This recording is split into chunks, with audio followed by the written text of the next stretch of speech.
সকালে অফিসে যাওয়ার সময় ভিজিয়ে রেখেছিলাম ছোলার ডাল, দুটো কাঁচা লঙ্কা দিয়ে বেটে নেবো, হবে আমার ডাল। লঙ্কা জিরে ভাজাটা গুঁড়ো করে নিলাম।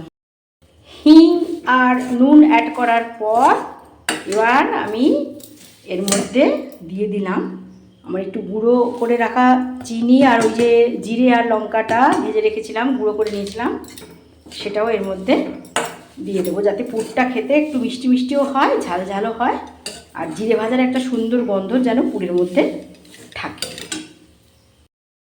নুন আর একটু সাদা তেল দিয়ে ময়দাটা মেখে নিই। টায়ার বেশ করে এসছি, ডাল পুরি তো করতেই হবে, তো বেশি করবো না, কমই করবো।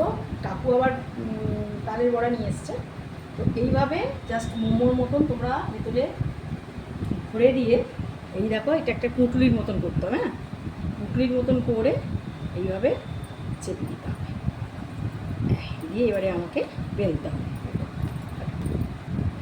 করছি আমি কখনোই কিন্তু তেল দিয়ে বেলি না, কারণ যে কোনো জিনিসই আমি কিন্তু, আর এটাকে খুব সাবধান করে বেলতে হবে, কারণ ভেতর থেকে মাঝখান থেকে চাপ দিলে কিন্তু ওটা বেরিয়ে চট করে বেরিয়ে আসবে, ওই জন্য আমাকে আগে ধারগুলোকে একটুখানি টেনে দিতে হবে। আর এবারে আমি পুরটা খুব মানে মোটা মোটা করিনি, তাহলে একটুখানি হালকা করে পিষে নিয়েছি, আর একবার এইভাবে ঘুরিয়ে দেবো, যেহেতু ডাল পুরিটাকে এইভাবে হাতের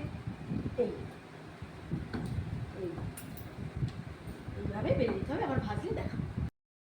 ছোটো থেকেই দেখে আসছি ডালপুরি দিদা কিন্তু ভাজতো সর্ষের তেলে, তো আজকে কিন্তু আমি সর্ষের তেলে ভাজবো ভেবেছিলাম, তো তার সাদা তেলটা বড় নিয়ে এসেছে, তো এর মধ্যে একটু ঘরের তৈরি গাওয়া ঘিটা মিশিয়ে নিয়েছি।